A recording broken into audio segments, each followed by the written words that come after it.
The October 8th meeting of the Urbana Free Library Board of Trustees will begin. Call to order the roll call. Becky. Jane? Anna? Are you here? I'm here. I'm here. Chris? Yes. Mark? Yes. Bill? Yes. Barbara? Here. Yes. Michael is not. Do we know anything about Michael? He was at Democratic headquarters. I think he got volunteered for something all day. Oh. Barbara, you could have taken his place.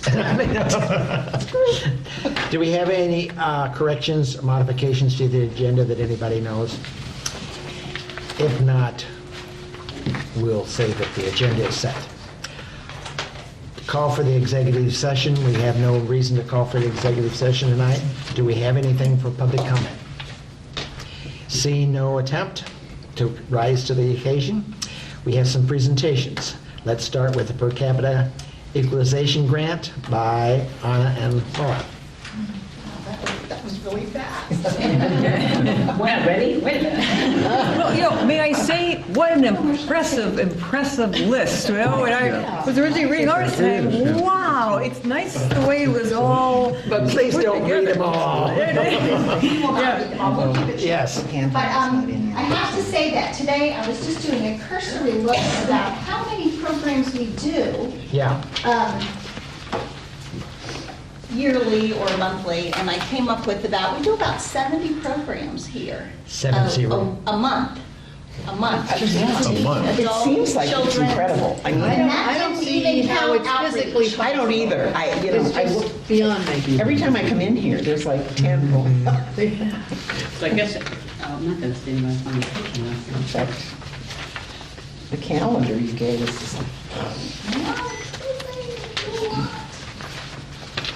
I can't find the list. Well, okay, now that's gotta go on. There it is. There it is. the calendar.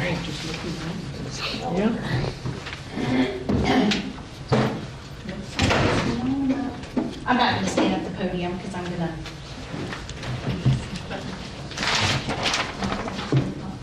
And that didn't even, about 70 programs a month, and that doesn't even count the outreach. We go and do book talks. The teen services have gone to the middle school and the high school. I said, you have to have seen every student by now. And they feel like they really have, so, which is great, you know. And you can tell from the numbers at the Teen Lab that people are coming in. And even our zombie prom this year, there was 30. You said 37 people? Right. Which is more than before, so, so it's working. It's Wow. to come in. You're working. Well, this isn't working, but it's working with the. The doors are closed right now on that windows. It's not seeing your screen. When I tested it, it did. Yeah, it's fine. Just turn it off and turn it on. Well, I would Do you need to log in? at the bottom. that's, Where's our IT man when we need him? Well, if you just need to log in, I don't know, that's the problem. I've never seen that screen. that's Windows. It just, Windows 10. it's not Windows recognizing 10. that it's going to project. There you go. there you Yeah. go. Good job. Right.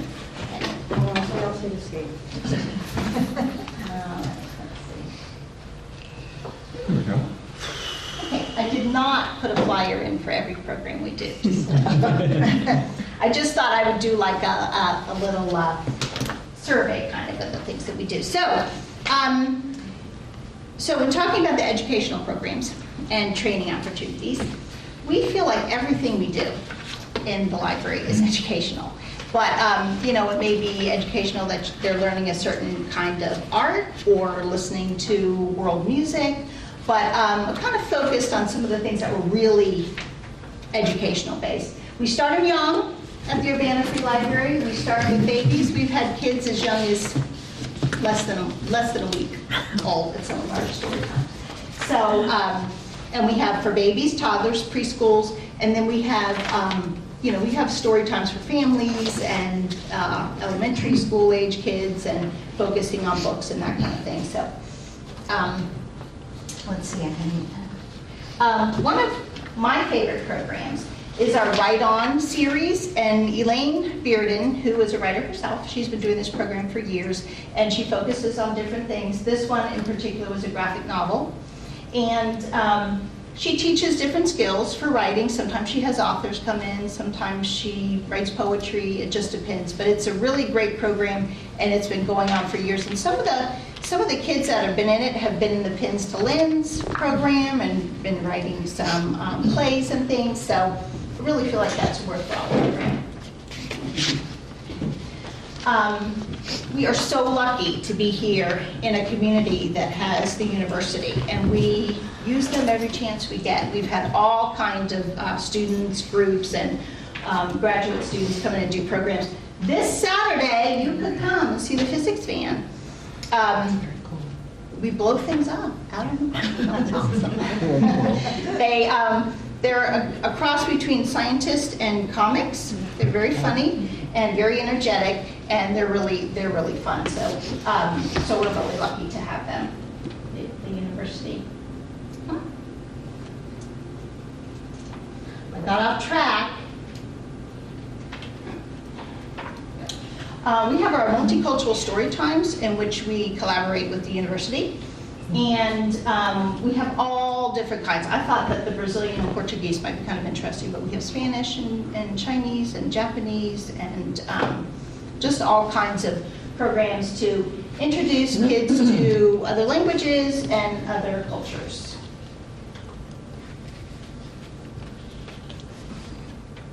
This really isn't cooperating. Science is important. Anita Purvis comes out several times a year along with Vet Med and a couple other places to teach us about all kinds of animals. We have turtle races in this room. We have kids can hold snakes and things like that. So just kind of hands-on, makes it more interesting. We have our chess club that we do. That is the loudest chess club you've ever seen in your life. 25 kids or so come every month, or come every week. We have our art lessons. We, of course, have our reading programs. Our hands-on math and literacy kits are very popular. The science kits are going to be out soon. I did want to, here we go. Well, I wanted to bring you something from the 3D science collection, but everything's checked out with the binoculars. And I can't get into it because it has to be tied. I forgot about that. So anyway, there's binoculars in here. I can cut it, but I forgot about that. There you go. So, so that's going to be great, and it's going to be great to go along with our science kits. Then we have things for adults. We coordinate with Scott Bennett's office to do programs. The Silver Beat Seminar is one of them. We had a series of do-it-yourself backyard kind of garden and chickens. That's our own Rachel Valinga, who has chickens in her backyard, and she came and did a program on that. And she brought her chicken. And she brought her chicken. Oh. And they're all named like Mabel and Phyllis. So They needed to clean chicken houses. There's our... You have to ask her sometimes about a chicken coop. We went to a coop warming party one time. We also have, like I said, everything is educational. So we have films, and this was one in particular that I attended that was Prairie Fruit Farm, who's always at the market, and they came and we showed this film and talked to the farmers, and then had a little cheese tasting. They did not bring it go. They should have brought it go. Yeah. They brought it go. To go to in Chicago, going in spring. Right, exactly. Yeah, that's right. Celebrating. This is something that we coordinated with the university, the iSchool, with Kate Williams, who's teaches some of their informatics classes. And Friday Tech Help, this is for seniors, and they can come in, they don't have to register or anything, and they come in and they bring their own devices. I know my mother would love this, she needs this. Too bad she lives in Florida, but. I was surprised that this program is really going gangbusters. Sometimes there's a line to get in. We usually have 2 or 3 volunteers, and you know, a lot of people are bringing in their iPads and things like that they just need help. So it's been really, really popular. And, you know, we're only one of the sites. And then, of course, we have our Teen Open Lab. We also have, which, you know, teaches 3D, printing, and computer skills, and music recording, and things like that. We also have some extra programs called Skillshare, where they learn things like machine embroidery, or I think we showed you the silk screening T-shirts one time. So, oh, I'm done.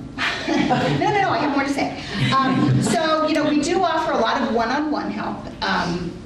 A lot of people need help filling out resumes and things like that. We also offer ebook help, of course.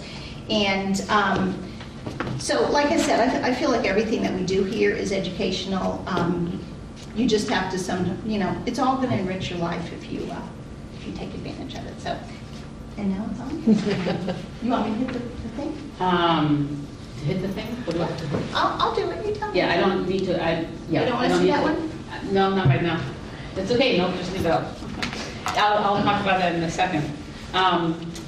As you read, we wrote a detailed report, but you know, I wanted to just highlight some of the things that are actually going to be represented in some of the slides, but also talk a little bit about some of the opportunities the archives has, or the library has, in collaborating with community members and organizations and university groups and research efforts that, again, are very unique, and our community is unique, and we have amazing opportunities.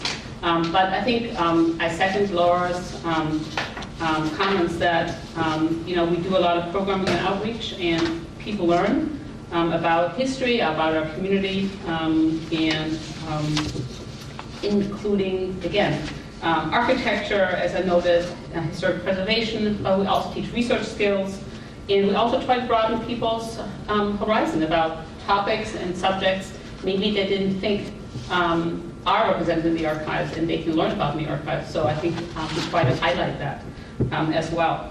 And we offer programs for adults. We do work with children, and we can always do more. Leo is always a very willing and close partner, so the kids can walk, which unfortunately they can walk over, and that's the same true with the middle school for girls.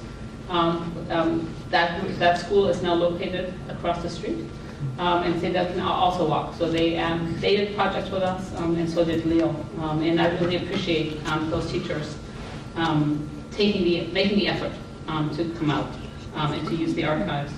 I think before I just have a few slides that portray some of the programs we have in here in-house, I did want to talk about just the opportunities we've had to participate. For example, I mentioned in the report, this is the second year now, to a research cluster that is based at the School of Labor Relations on campus, and is a collaboration between various faculty, both in labor relations and history, and is headed by Danielle Gilbert and Kathy Overdeck, who's in history. And it is a project that seeks to talk and make more visible public history and public spaces in our community. It involves various students at the university that are helping us. So, for example, we collaborated with the School of Architecture and Urban Planning just recently for FA Day, which is their Fine Arts Day, where they cancel all classes and all the students participate in one particular topic. And so the topic that, one of the topics that was presented, and my partner there was Ken Salo, who is in the Department of Urban Planning. It was to teach students about events in history on campus that aren't represented in any way today anymore if you walk around. So one of the themes that Ken is particularly interested in was student protest. He put together a walking tour of the quad and areas around the quad to show students with photographs and other artifacts about protests and the history of student movements on campus. Again, it's nothing that's memorialized. You have to go and dig in the archives to find the evidence of that history, but it's present. And if no one tells you about it, you could be a student here for 4 years and never know that that history existed. So one very interesting, and I don't have a picture of it, but I think the description will be still demonstrated. So you know that several years ago, Jeff Machoda donated a large collection to us of the Progressive Action, not the Progressive Action Research Council, but the Divest Movement, and here in Champaign-Urbana. And part of that, Jeff Machoda, has been a student activist for many, many years. He had in his collection, so we were digging through the collection to think, because he and his cohort were involved in many protests on campus. We found that he donated 30 T-shirts. And these T-shirts basically document his involvement in student protests on campus over the last 20-some years. So and his collection also for the Divest movement, so that was a key piece because Kensalo is from South Africa, and he makes lots of connections in his teaching between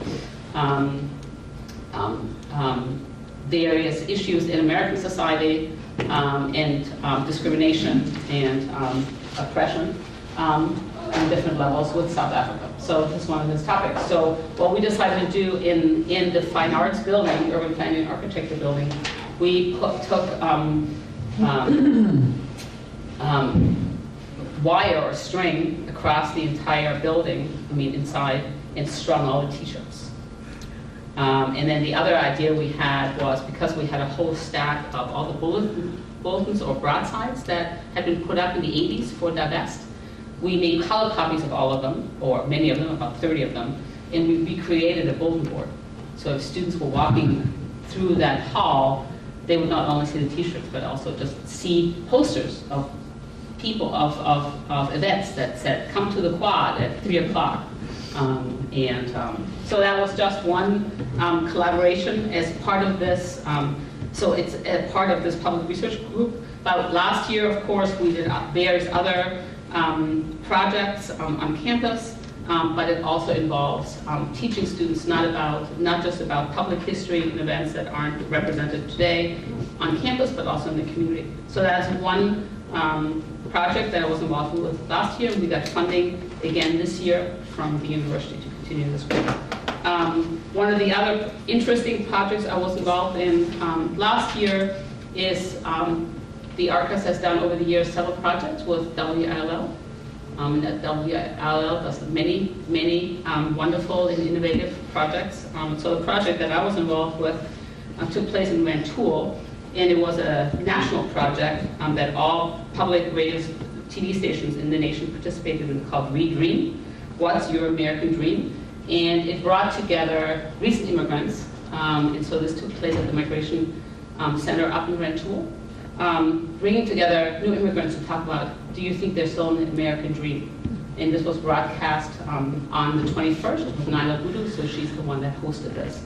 And so we sat around, and since I happen to also be a first generation immigrant, I got to talk about my dream of being in America or coming to America and what that meant to me.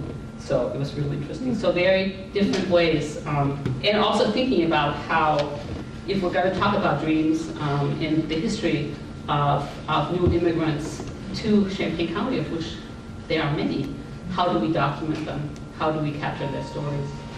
So that was part of the discussion. And lastly, well, a couple of short, and I'll try to be very brief. We're participating, and I kind of took myself to the project. It didn't necessarily come to me saying, we want to work with you in a large way, but now they are. The university is participating in a project called Mapping History at the University of Illinois. And it's a beta site, so I couldn't really share anything with you.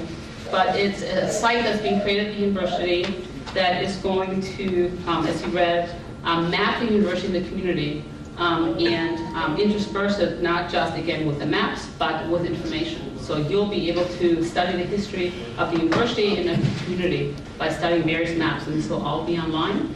And initially they thought, oh, maybe you have a couple of maps here at the Champaign County Historical Archives that you might want to include. Well, they're now digitizing for us 50 maps that are going to be included in this project. And we here at the archives at the library will then own those scans, and we can do what we want on our own site and participate, and present them in some ways. Finally, before just mentioning a couple of the programs locally, I think one effort that I'm really proud of, and we're just getting started, but I've since I've been here in this community, and I've been here now over 10 years, always wondered about why the various heritage institutions aren't talking more to each other. We're all working on a shoestring. Some institutions are working on even shorter strings. The Champaign County Historical Archives, we have very good funding. But so I suggested to several of them, why don't we start having a roundtable, an informal roundtable at this point, where these various heritage institutions from all of the communities in Champaign County get together. So we had our first meeting, and so our goal is right now that we're going to meet at all the different institutions. So we met here for the first time. We met at the Champaign County Historical Museum, and in a couple of weeks we're going to meet in Rantoul. And we're going to be in Tolono and Muhammad and Homer, and so we're going to talk about how we can collaborate. And to me, thinking about local history and what we have at the Champaign County Historical Archives, we have to go out beyond our walls in order to educate our community and to program and to develop a better understanding of who we are. It's not just us. We're part of a much larger network, and so I think it's really important that we find ways to talk to each other. Are those programs, those roundtables where you all get together, are they program meetings or meeting meetings? Both. Both. I mean, I think, we talk about ways that we could program. We did, and this was over a year ago, we had a program where we essentially had a passport book, and we collaborated with a handful of organizations, again, around Champaign County.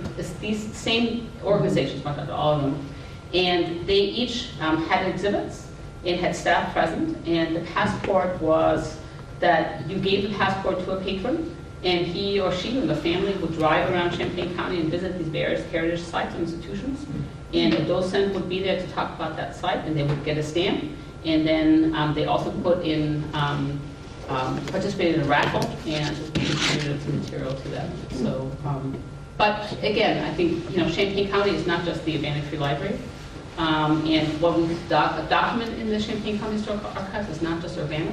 So I think it's really important to recognize that there are many other efforts in the community that we don't want to compete with, but we want to see how we can all benefit from sharing those resources.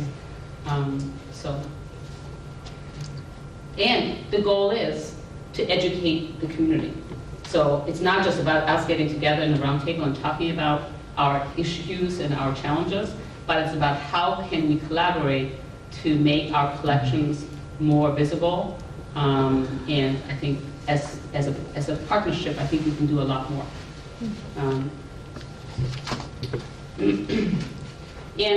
Just again, there were just a few slides I just want to show just some of the programs we did have, and this is not all of them. But speaking of Divest, we did have a program in the spring, which was actually the 30th anniversary of the Divest movement. And we had representatives from the university, in the community, and actually a couple of the attorneys that actually weren't on the panel but were present, that served as the legal counsel to the students in the Divest movement also were there. And we had a very lively discussion. Again, what brought this event here is that the collection for the Divest movement on campus and in the community was donated to us.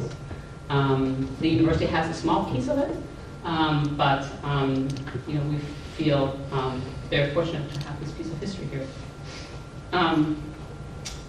We have throughout the year workshops. on genealogy and skill building, and so that's one thing I talked about. So it's not just about somebody giving a presentation, but actually interactive opportunities for individuals, not just to sit and learn, watch and learn, but actually participate and learn. So these workshops always aim to be very practical. They usually take place up in the archives, so that we can actually work with individuals and teach them about our resources. And we just had one last week. So this next one was very amazing opportunity. We were actually approached by a PhD student at the university who is doing a project that seeks to use DNA testing to reunite African and African American families who were separated by the slave trade. You know, this is she's participating in a local effort, but this is a national movement and effort. She has sponsors, you know, outside of the university, so that allowed her to also raffle DNA genetic tests to people who participated. But what's really interesting is that not only do we have great attendance at this workshop, they are going to keep having workshops to build on this initial training session. So they're having workshops not just here at the archive, here in the library, but throughout the community.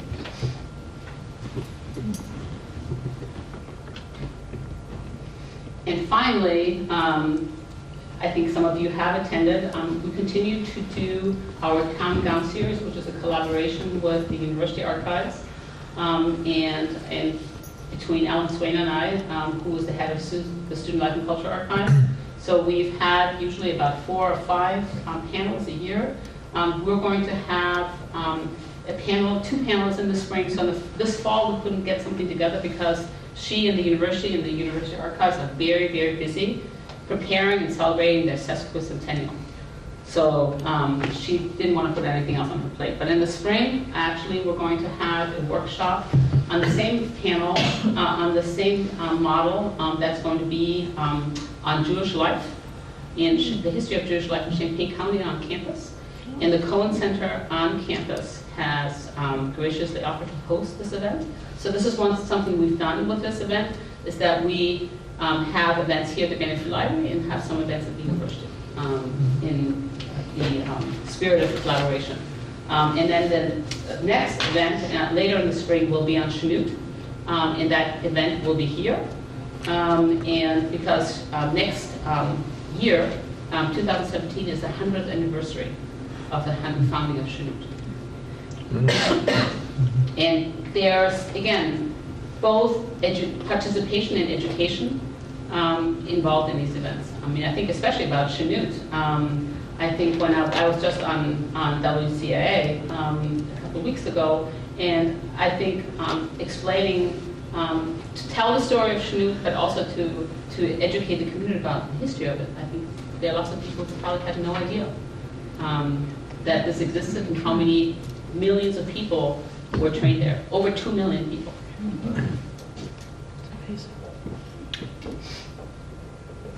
Thank you. Very impressive.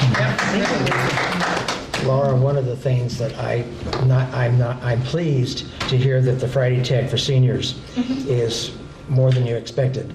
I think there's more to be done in that area. I think the seniors are a group that need and want, and it's not just tech, but a lot of things I think that we could program in that area. So before you depart, put some things on paper. I have to say, Mary goes to Clark Lindsay too and helps. yeah. Is that what you were going to say? Well, and the library folks come to Clark Lindsay once a month, and there's always a long line, Right. and sometimes they don't get to everybody, so there is a lot But there's that some of going us on. don't live at Clark Lindsay. So write that, Right, I'm but going to write that but you down. touch some more seniors that way, is I know. my point, yeah. Yeah. I have a question about numbers. I mean, it's so impressive what you all do. And do you keep any data on how many people? Yes. Okay, where is that found? In the statistics in the board packet? In fact, there's a sheet. we didn't have it pulled together because we were meeting this early, so I actually left it on the table for everybody. Oh, no Participants. wonder. Okay. Yeah, so there's- Oh, duh, okay, thank you. Okay, there it is. And Barbara, you're kind of, we really have put some emphasis. I've wanted to make more programming efforts so that the public knows we're more than the library, I mean, more than books. And to add to that. We are more than just a library. And to add to that, and I know this is a lot of work, but is there any longitudinal data, like to say, children who do these things, do better in school, do blah, blah, blah? I mean, like they did for Head Start? Because I love the way you say in here, like, what you're teaching them, like about attention span and motor skills, and I just wonder if there's any way to measure that. I know it's a lot of work. And Yeah, that would be really hard. Yeah. It'd be hard to, especially with the transient community Right, like right, we have. right, But, yeah. It's just too bad, because it'd be such a anecdotal, we great... hear, Yeah. I ran into someone at the grocery store who used to come to the story times and said that their son just won an iPad because he had won a trivia contest for reading. And I was like, And yes. I'm sure it's true, and I see it too. I just wish there was some way to advertise it with data so we get more money. Do we have an opportunity to work with the library, in order to do that kind of research? Because I think that would be an academic kind of approach, and that might be to Or the library measure. school or something. I don't know. Yeah, I think is that what you're talking about with the library? Yeah, with the Or library education. school. Yeah. or You've school got a student doing it. Right. I mean, our staff can't take the time to measure all Exactly. that. I get that. Totally. It's like the enhanced metrics. The first step, kind of the maturity, is catching the actual numbers, which, Yeah, we've got. Absolutely, yeah. got doing a nice job, really nice numbers from year to year. But then the next step is saying, all right, these numbers are necessary, they're great, but what's the value? What's the outcome? The value, yeah. Yeah, it's the Yeah. value, and that's where it takes the more Yeah, I resources, know. but that's where you can then move funding requests and to demonstrate, well, by doing X, here's the outcome, and if you give us more, and so sometimes just pick a couple things to do that with. Yeah. But you also have to pull out what was the library's input and the school's input. Sure. And to untangle that might be a little more than anybody really, I mean, you could speculate. Some PhD But- student would love to. And maybe the parents' input too. Yeah. I think you're probably looking at a Yes. longitudinal study, and some of these have been done. Sure. I think there's Yeah. one in England where people in Yeah. 5 years or so for their whole life were interviewed and tracked and measured, and Yeah. it's turned out interesting, but they're trying to get back to why Right. some turn out one way, why some... I know, it's But hard. even some of the new, like the Maker Lab, okay? I mean, that's new, Yeah. it's innovative, and some of the There you can be teens pretty that we're confident that capturing right now, something has and happened, yeah. Yeah. it'd be nice if we somehow or other figure out what kind of data we want to collect, besides just who has come and done what, but then Where has they go. this changed lives? Yeah, Yeah. change Well, lives. with that age level, the fact that they stay in school might be a good measure. Right, something like that, or that they, I don't know. Might be, but I think they're beyond that. Like I have a friend in Chicago, she signs her kids up for College, anything that's it's free, anything. And anecdotally, I've seen how they achieve much more, but it's anecdotal. But as a library, we're also a place for confidentiality is maintained too, so Exactly. how far out can we reach Right, you'd have to be beyond that? So. really careful with that. So There's most also of these, go ahead. most of these programs that you described were initiated by the library, right? You also have a lot of collaboration with other people that they might initiate something and you provide some space and maybe some resources. So how do you, are those numbers included in this That's what program Jeff asked a long attendees? time ago. Yes. Or are those just the ones you initiate? Because sometimes someone will call or email or come into the library and say, I've got this idea, just like that's what happened with Reach the Horses, is a woman came in, Deb Murphy with the horses, and said, I'm interested in doing this program. We were like, okay, let's work this out. And so those numbers would be reflected in there. If someone calls us or we're talking to someone, feel like it's a worthwhile program that we can help with too, we'll say we'll co-sponsor you on this, and we'll help advertise, and we'll give you the space and staff if you need it. And do you so- ever get any any programming or other needs from Urbana adult ed? That kind of demographic seems to be a little bit missing. I think you mentioned that you help with resumes. We do. If somebody We asks, also do a lot of tours. Carol is always doing a tour, and we're also working with immigrants and to get them in here, and so we have worked with that group. Also, Bill, there was not summer of 2016, but maybe it was summer of 2015, some teachers who taught at adult ed wanted to know, could they use our space and the laptops that we have to tutor adult ed learners over the summer. We were talking with them about that, and then on their side, it just didn't work out for them. So after that didn't work for these teachers on their own, we did talk to adult ed and said, is this something that more officially you want to work on? But they've got constraints about funding in the summer and who they can pay and such. So yes, we have reached out, and we will continue to do so in a way that makes sense to the sponsoring organization. Okay. We plan our programs. We all have kind of a quota of programs that we do every month. And then we get calls or we meet people, and then all of a sudden the calendar is full because, we don't like to say no. Yeah, and I mean, you guys already do so much. I'm just thinking if there's something that you could encourage them to do here that might help them reach other people. I don't know. They might not even be able to do that sort of thing because they might just have a certain people that are signed up for their classes. They have to work with them, and that can't do much outreach. But I just wondered if how much you might have tried or they might have tried. Some. Okay. There's always more, but some. Okay, thanks. What I wanted to say too, just, in terms of just the examples, and I just gave a few, I mean, the archive, we get contacted a lot. And people ask us, how can you help collaborate with us? And, that's great. I mean, we get to do really think outside the box, ways that we wouldn't have thought about how we could be resourceful. And I think that's really, really great. And in your case, I think it's so natural that people would say, we're the county archives, so can you help us? So it's not quite as easy with some of these others.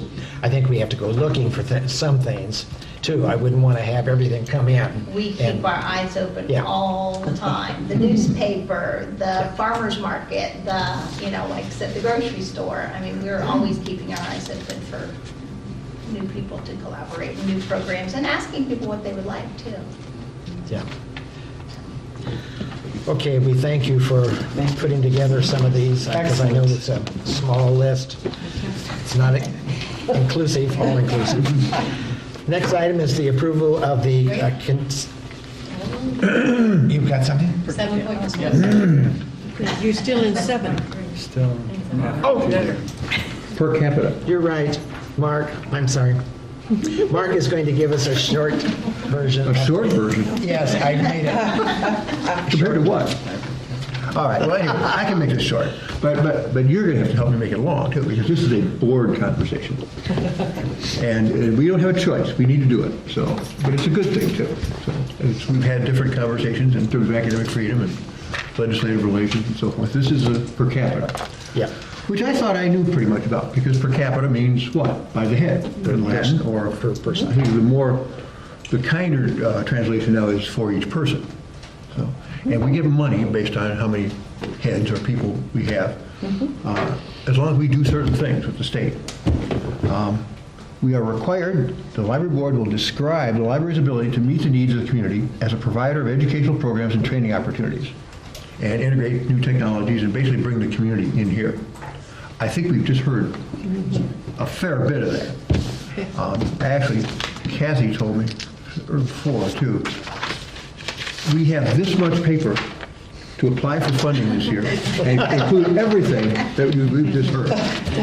So, now I can I have Parkinson's, so we write really small, so I can take micro writing. I can give it a shot, but I can bring it to other people too, I guess, if we need to fit more in there. Reduce it. Yeah, that's right. So, anyway,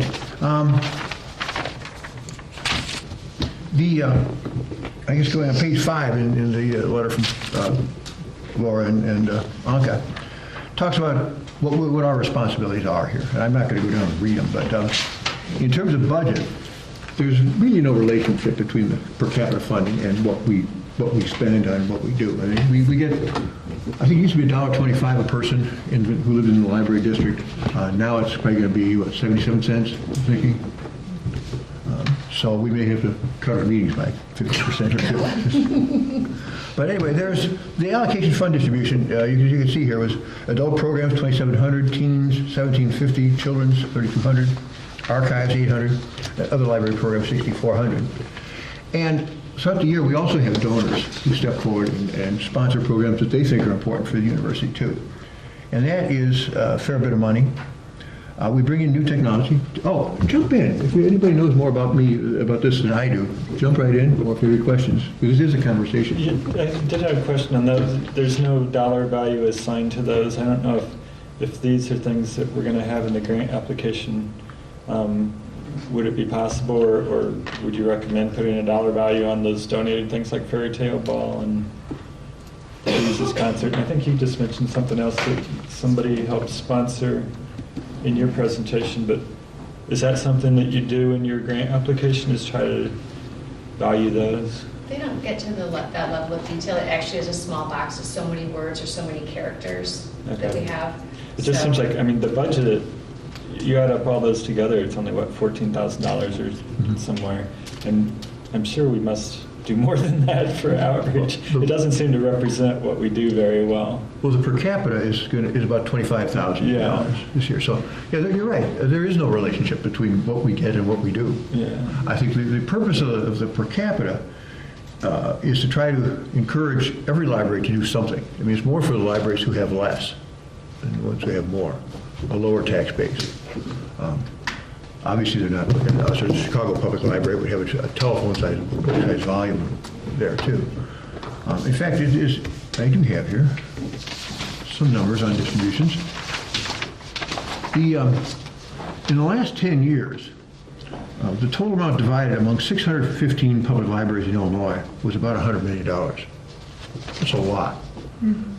Recently, and it's hard to compare these because I have current figures for us and less current figures from the state, but as I said, ours this year we budgeted $25,900.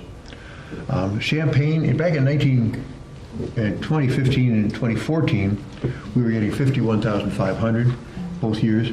Champaign is about twice that, and our population is showing here is 42,311. And Chicago's is 2.7 million. They got 3.8 million. So again, I think it's as much who needs it and it's there. What was the total million? Did you say 100 million? Mm-hmm. For 10 fiscal years back. Over 10 years, okay. Mm-hmm. Please. I just want to make sure I understood Bill's question.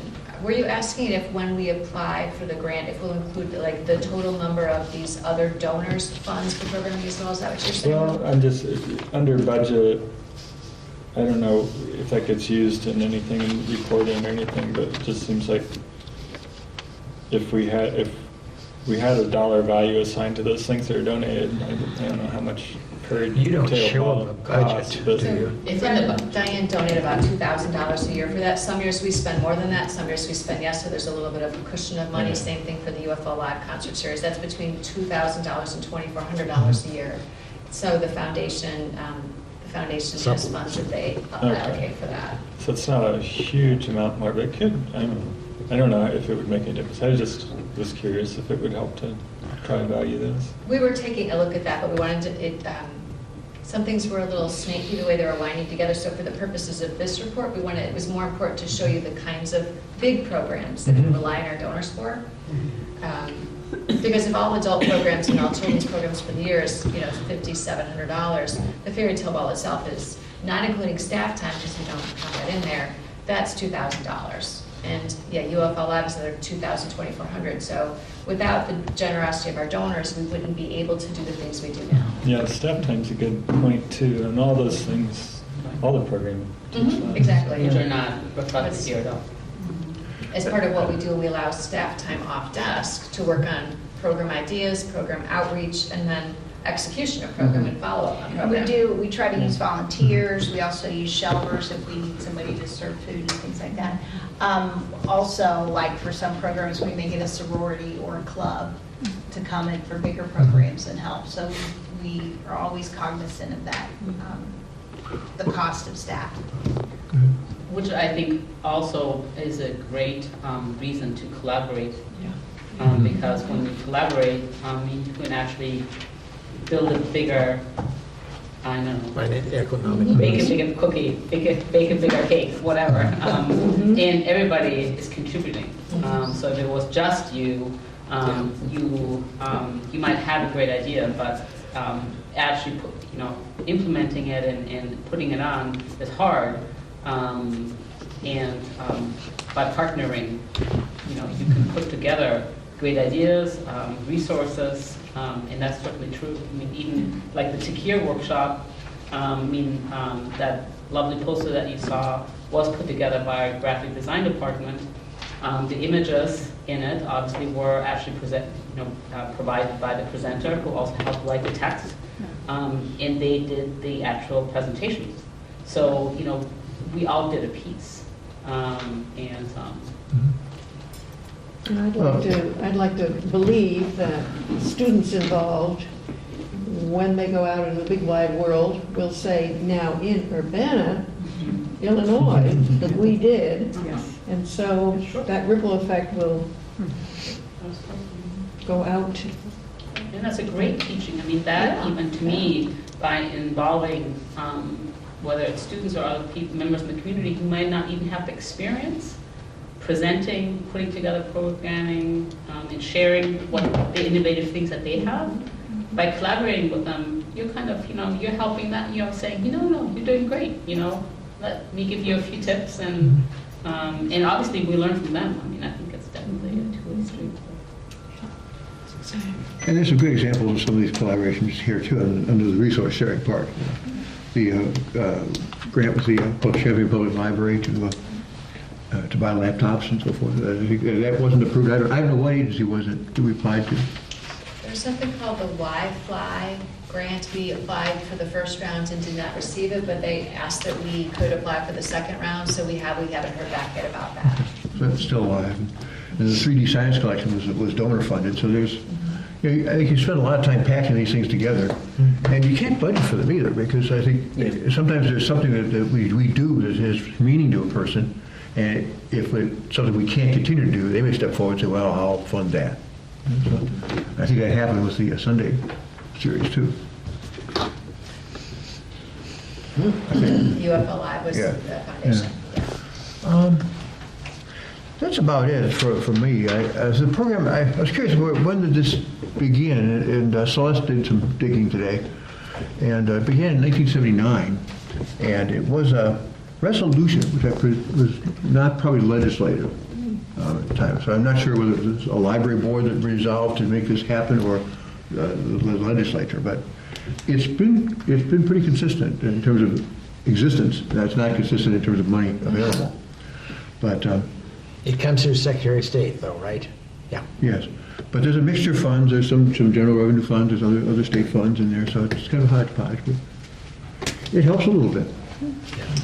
I wonder, when I've seen it, I wonder, I mean, it's a relatively small amount, but it requires it has some reporting requirements, so I wonder how much of it is just to make sure that kind of all the libraries are doing something and maybe moving in the direction that the state could help kind of coordinate and make sure that you don't have any laggard libraries.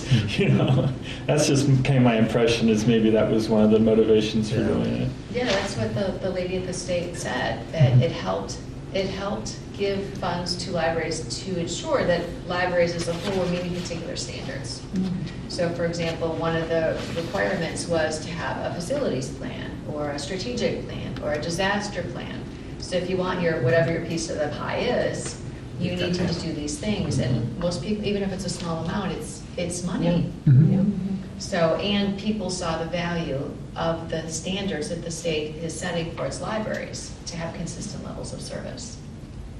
So this is the money that comes through Secretary of State, the Illinois State Library. Yeah. Yes. Does IHLS have anything to do with it, or does it come directly from the state library to it? Directly from the state library.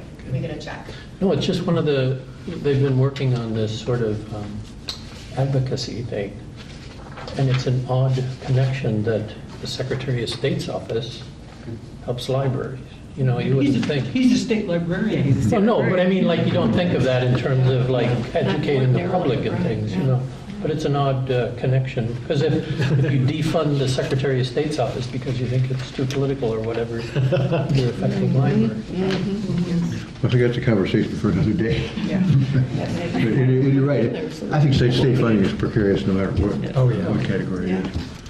But anyway, I think we all need to thank Laura and Anka for the work they do. I mean, Yeah, thank you. I mean, obviously, it takes a lot more time to do these programs than just to write them up. Lots of So that's considerable. make it possible. Yeah. I feel like I'm just the spokesperson because they're, in order to make all these different programs happen.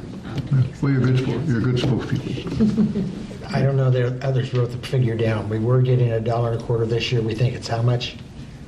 Oh, It's 77 ranged cents. 77? Period of years, and so there were 2 good years, it was 125 per person, which was the highest possible by statute, and then last year it was 77 cents, which was about 32,000, and this year they're budgeting the 77 cents. Again, I've seen that in a couple of places, so we had underestimated, we estimated half of the highest, so we estimated about 26, 27. It may be closer to 32, but I'd rather be pleasantly surprised than negatively Yeah. surprised. And they didn't have those numbers when we budgeted, so Yeah. we'll see what comes. I think it means more to smaller libraries, obviously, sure. But we're happy to have it, and it costs less to do it than to get it, to apply than it does to get it, so it's worthwhile.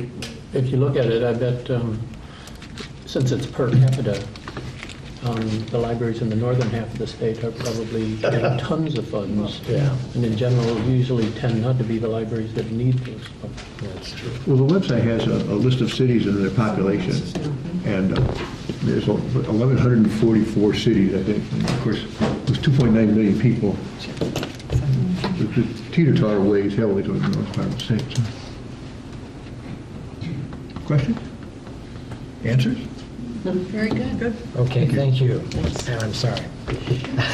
Kathy, you're up next for a review. Yes, You have to go program next we're week. on 7.3, which you received a memorandum in your board packet that is a motion to approve the replacement of the 1974 Cleaver Brooks boiler. But if you go down, this actually relates to 9.3 on your agenda. So this is kind of a preview to 9.3. Okay. What you have is background, options, recommendations for 2 projects that are part of the HVAC system. We originally thought that we were going to come here asking for only the motion to approve replacement of the 1974 Cleveland boiler. I said it, Celeste, I said broiler instead of boiler.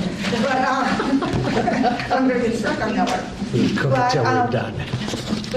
In here is also, we've included information about the chiller, because in the past month, we've been having issues with the chiller as well.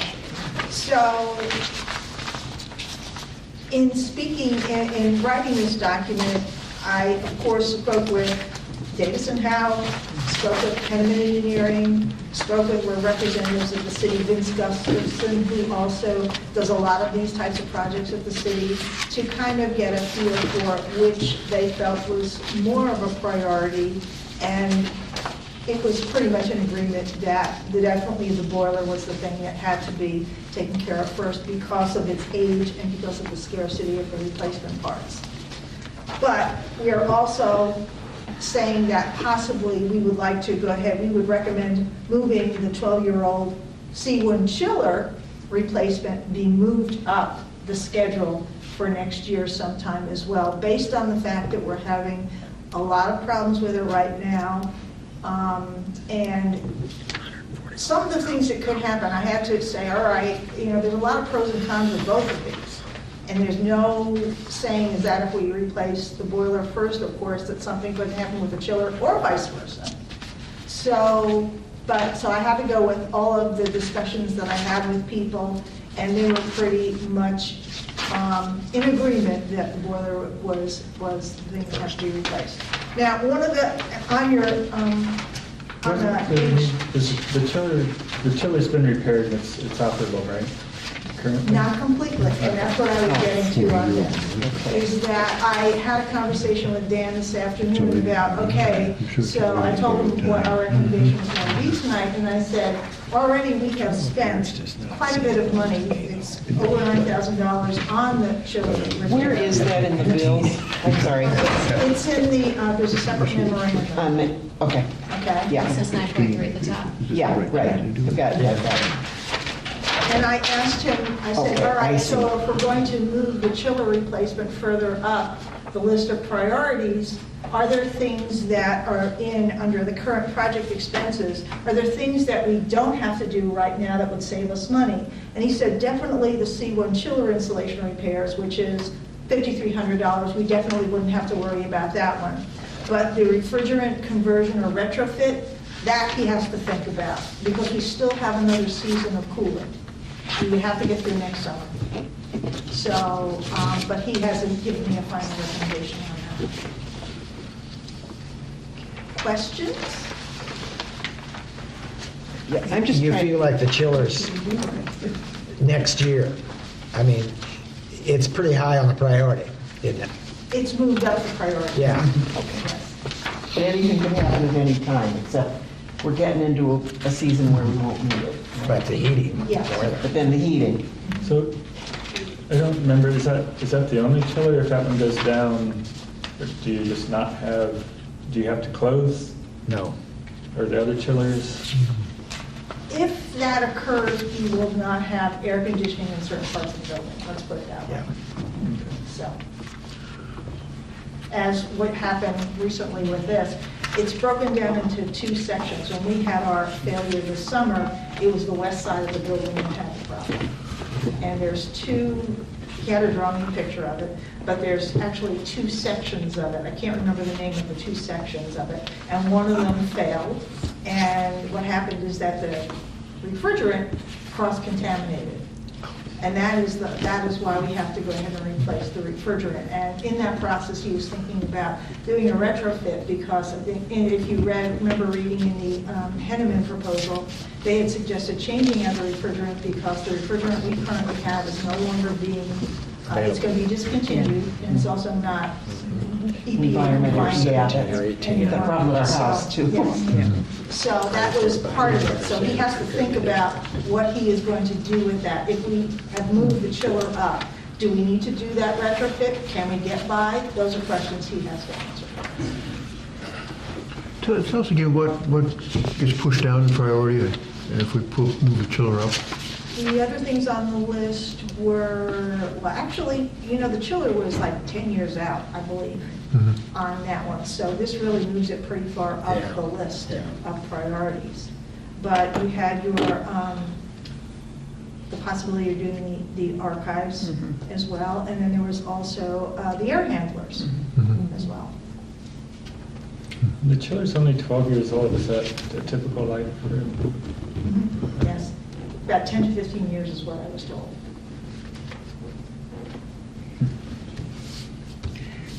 They get shorter years every time you turn around. How much have you been spending on it? In other words, how much, is there any way to know about how much you're going to save? I'm assuming somewhere in here, in the bills, it shows you've been having to pay more for repairs, and some of that you'd save if there was a warranty or... Well, some of the things that we've already paid for are the repairs to make it operate again. Yeah, and that, Okay? yeah. And underneath the current project expenses, which is outlined in the memorandum, there are two things in there that were in the Henneman proposal that we could do. One of them being the chiller insulation repairs. That really does not have to be done if we're going to Okay. replace the chiller Okay. soon. That's what I, thank The you. refrigerant retrofit, that is something that Davis and Houck will advise us on based on my conversation with him this afternoon. He does not know. We have to, of course, do something in order to make it operate through next season.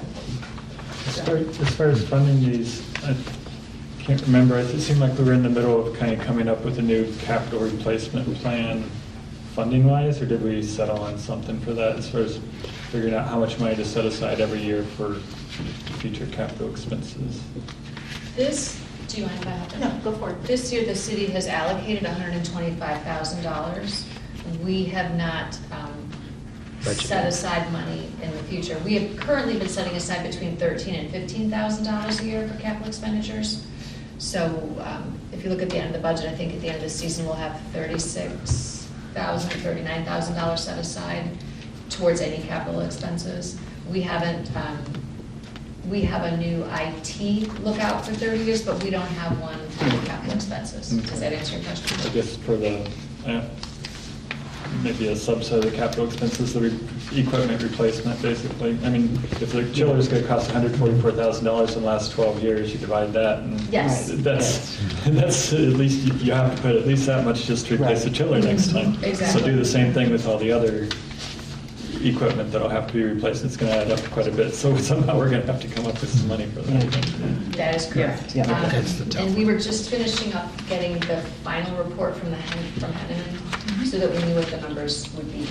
And so that's part of what we were waiting for, is just saying, okay, where do we stand and where are the estimated at, so we can start doing the math, exactly what you're saying. The unknowns will be removed then. The unknowns will be removed. Real numbers, okay.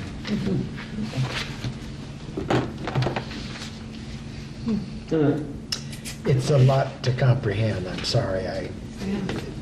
Celeste went over with me before, so I knew what was, but I think it is, the big one is the 144 down the road. Yeah. The other one we've got covered, basically. So it's not a... Thank you, Kathy. Any other questions of Kathy right now? Keep us posted, Yeah. as I know you will, Keep your fingers crossed. Yeah. that nothing breaks. Okay, action item, the consent agenda for board meeting minutes of October 11, bill of October 5, payroll of October 14th, bill of October 19, payroll of October 28th, and bill for November 2. Do I have a motion to approve? So moved. I hear a second? Second. All those in favor, please say aye. Aye. All those opposed, same sign. The We don't have one yet. we don't have one. I forgot to ask you. What don't we have? I forgot to ask you Yeah. whether we were going to have that or not. So that's not. Okay, the next item is a budget. Because of personnel changes and such, we have a budget adjustment. There, the bottom line is still the same, so do you have questions? It's just move money here and move money there. I just have a question about benefits. When you take some part-timers and make it into full-time, does that affect the benefits, or did I miss that, or doesn't it affect it? Yes, and we have the funding for it. Okay. Probably the other person was already being paid. Okay, that's, because, okay. No, it's a good question, but Yes, it's a very good question, and we do think about that. It's probably not a great time to mention it, but no, there's no place else to mention it. I was curious if the health care switch at the city is going to be affecting the I library. was going to talk about that. Oh, it's on there, Okay. okay. It's just under administrative reports, it's one of the things. Okay.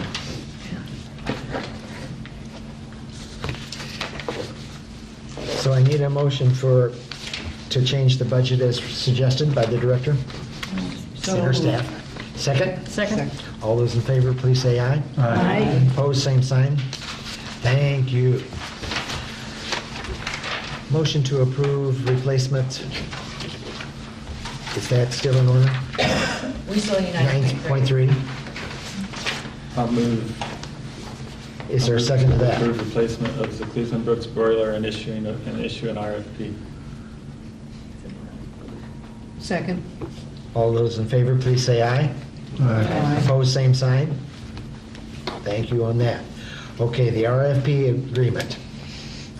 Is that ready to go, or where? We do not have a formal agreement yet for Okay, that, a formal RFP bid yeah. at this time. So there's no way we can, The thing I can tell you is that I do have an email from them from today that is, they expect that, but I'm still asking questions because I want to know, we of course want to know what of course is involved in this, what's included in the cost. We have an estimate of $9,900, which includes engineering design, printed bid documents, attendance at pre-construction meetings and construction progress meetings, and assistance with a grant application. If any of you remember 2 years ago, we attempted to apply for a grant through the state for assistance with it. They're going to help us apply for it again, and that is due in January. So that we included that in the RFP process. I don't have anything formal, I just have a number in an email right now. and Is I want to there, find out is there a what- payment schedule? Is it all when it finished? Is that part of the You RFP? mean us paying? Us paying. Penniman? Yeah, That I don't know yet. okay, If it's a big enough job, you wind up paying down as you go along. Okay. So if somebody has, some site has to terminate, neither one is out. So Kathy, may I Yeah. contribute? Kathy only got the quote today. If the price is over $10,000, it needs board approval. Mhm. It looks that it will be under $10,000, so it doesn't need board approval. Since we didn't know either way, we wanted to put it on the agenda in case it needed a vote. Okay. So at this moment, it doesn't require a vote. okay. But in any case, the document is not ready. That is correct. Okay. Everybody understand? Okay. Yep. Discussion items, what is that? Normally, this is where a board member would do a report on Oh, something. oh, no, we don't have. We need a volunteer for next month, though.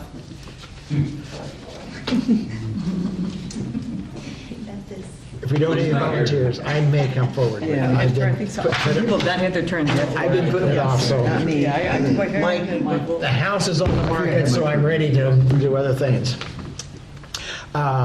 Report of liaison, here, we're done. Look, friends, Uh, Friends had meeting last week, went very well, discussed the book sale, and I'm sorry, but I started to go look for it today, and my brain has not been working too well today.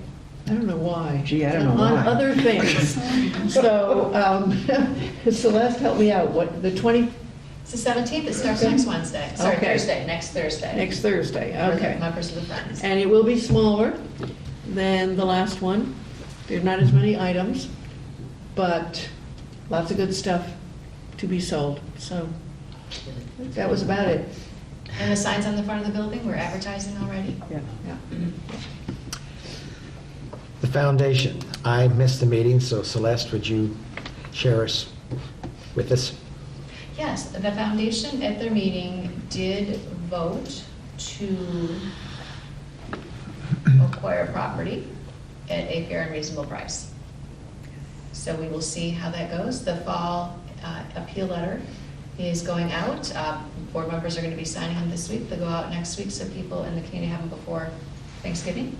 And hopefully, and there is a specific acknowledgement of property acquisition, as well as acknowledgement of the Chinook collection and the great work that's going to be done in there, but how we could use some funding to help pay for staff to help with cataloging and such.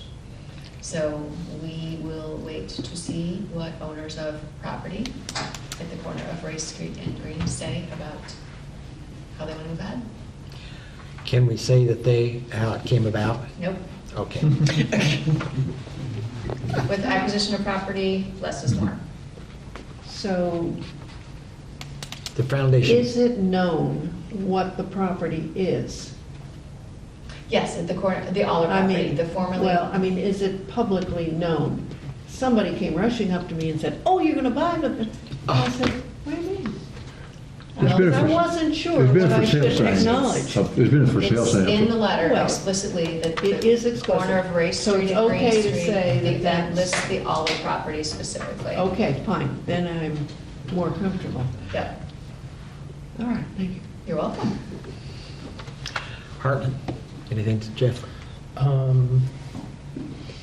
No, I'm just wondering when my term is up, because this was going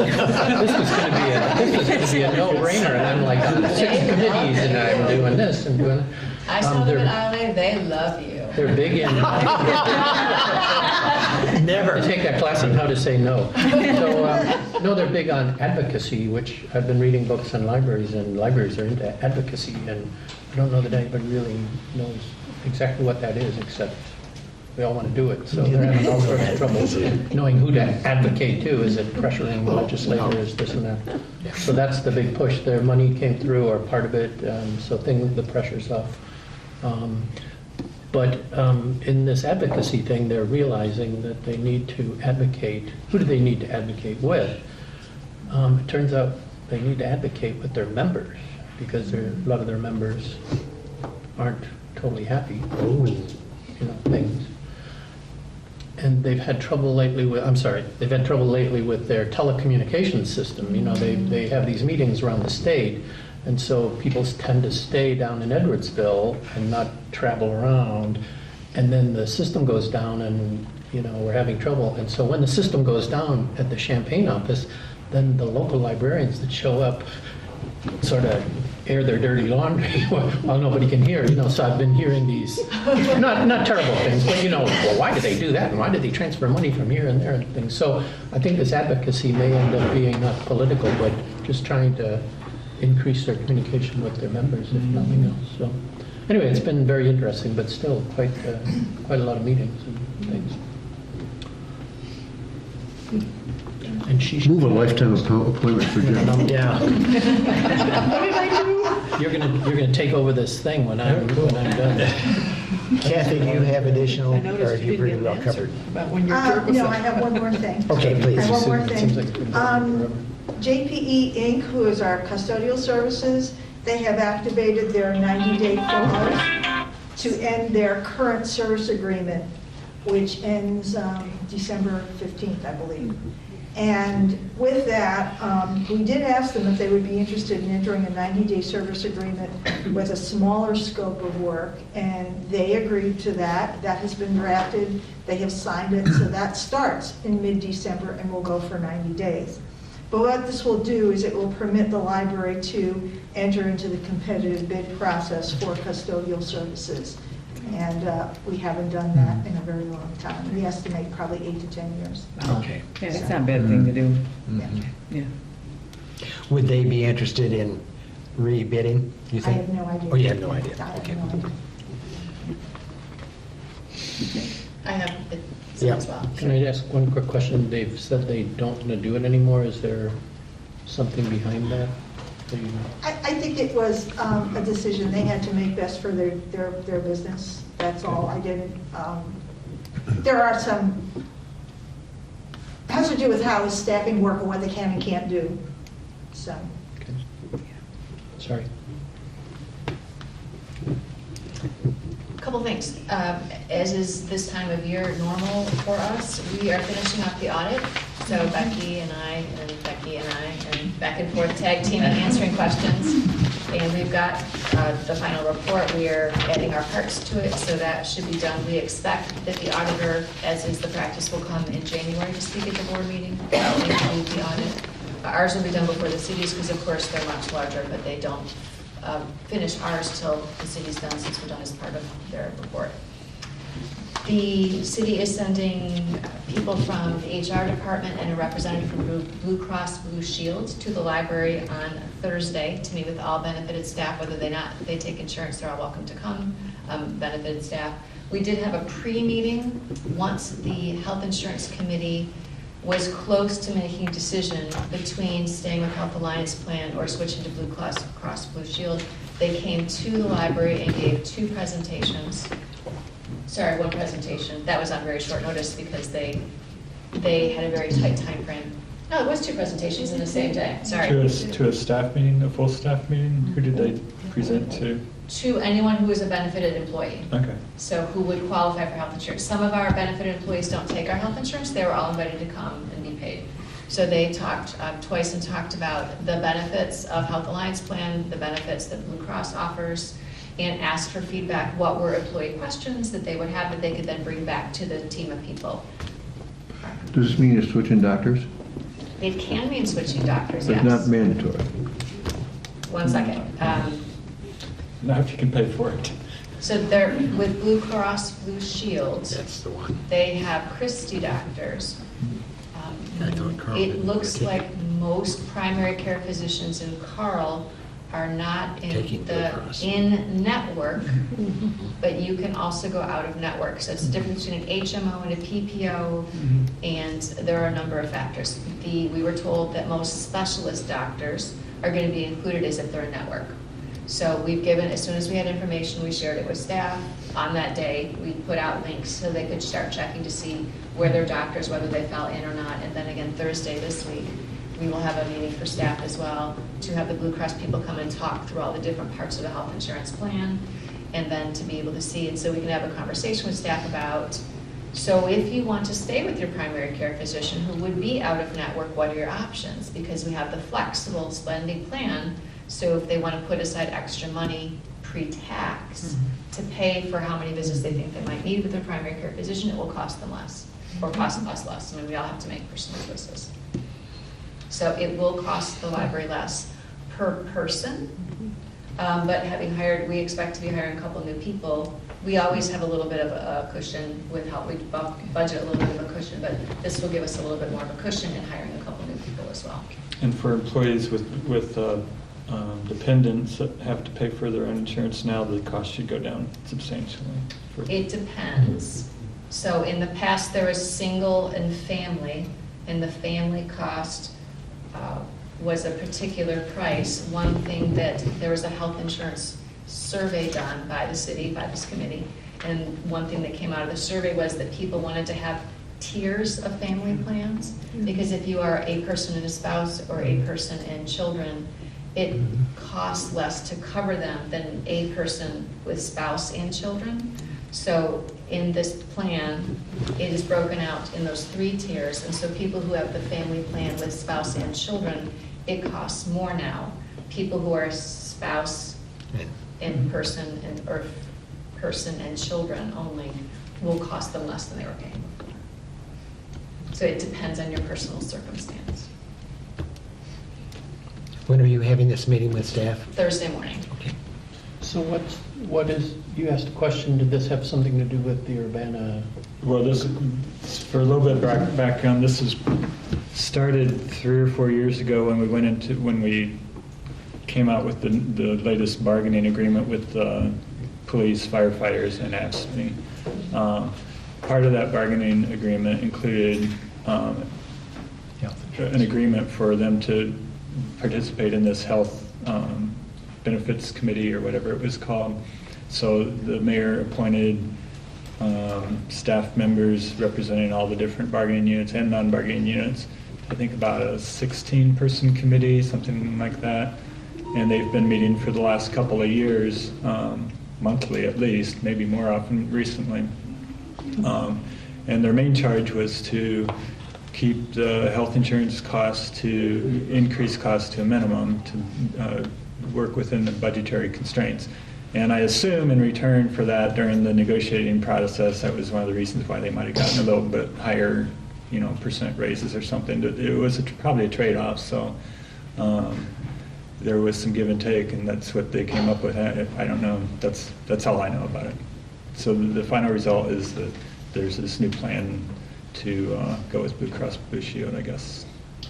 It's going to cost 4% less than what the city or the library are paying now for an Actually, employee. we were told 11%. Oh, sorry. There were different numbers. So yes, 11% less. Okay.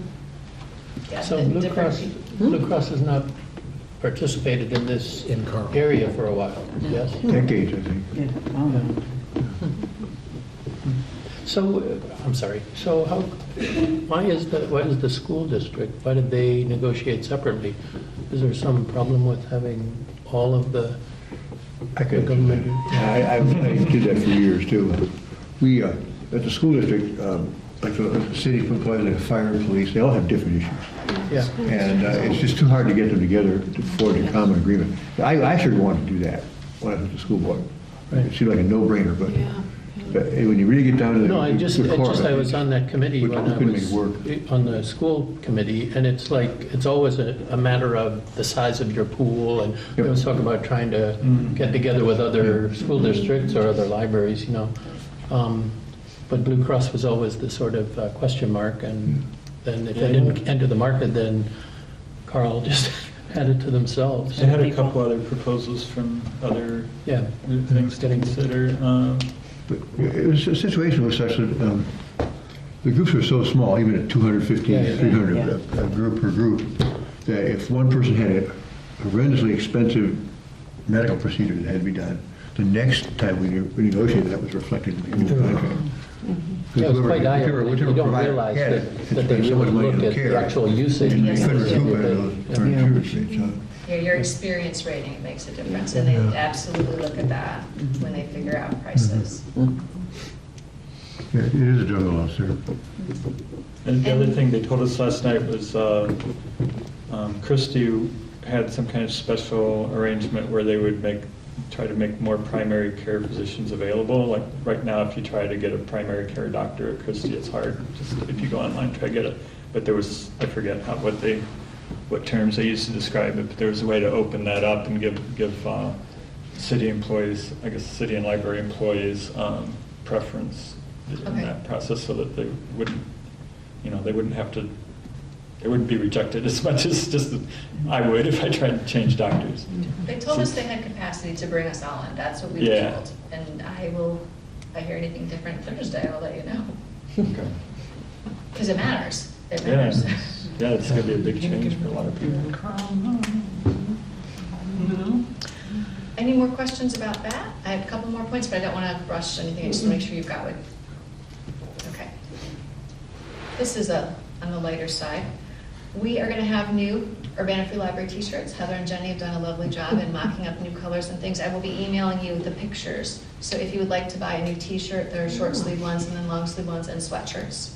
It's got the older, cute little version of the Urbana Free Library that looks like it's more freehand drawing, but it's been added the rich history, bright future on the sides in the Urbana Free Library. It's the one that says, used to say the Free and Wonderful Library, the Roger Ebert tag. So we've changed it up just a little bit, and then the colors are bright and colorful and cheerful. So those are good.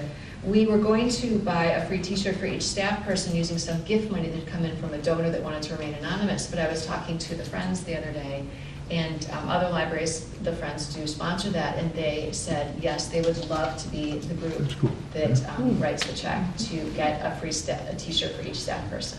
So that was very generous of our Friends to do that for us. And in ongoing ways, new staff are hired, a new t-shirt for each staff person. So one more reason to say thank you to our wonderful Friends.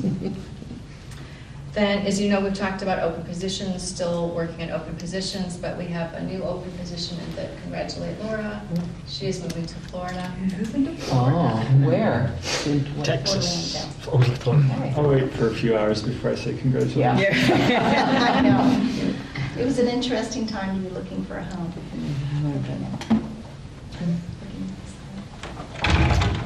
Yeah, my husband has gotten a job down there. He finished his PhD. Since that's been broached. Thank you.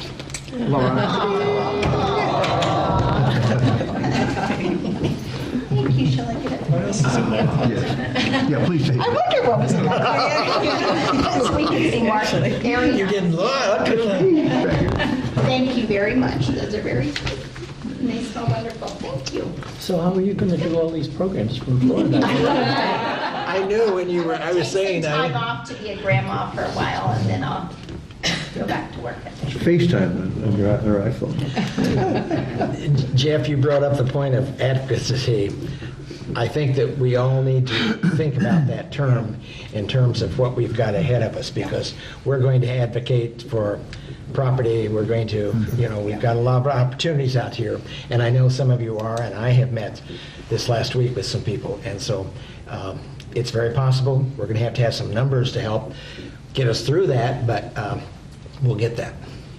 Well, and to always be talking up the library in the community as you do that is advocating, making people more aware of all the great things the library does and how it benefits the community, so that when we need to ask for something like something at the state level, please vote for library funding. Please don't cap property taxes. That's a thing that could be a problem for public libraries across the state. We want to have our constituents informed, our patrons informed about the benefits the library brings and why a tax cap, for example, would be a bad thing. The last piece is just an update on the campus plan that Jane and Bill are on that committee. We met this month and talked, when I was thinking about forming this committee again to evaluate the work that was done in 2012, 13, 14. It took me a minute to realize there had been no public participation on that committee originally, because the public participation was going to come later in the presentations to the boards, the foundation, and the city council. But I thought it would be beneficial to the process to have a couple of members of the public involved in this committee as we reopen it and take a look at it. So we talked about a couple of different ways, and I talked to some people at the city and the schools as how they generate how a list of people who might be interested in participating in different committees. So I'm going to follow up with them within the next week with some suggestions, and then we'll move ahead and getting people to, asking people to volunteer to be on that campus plan committee as well.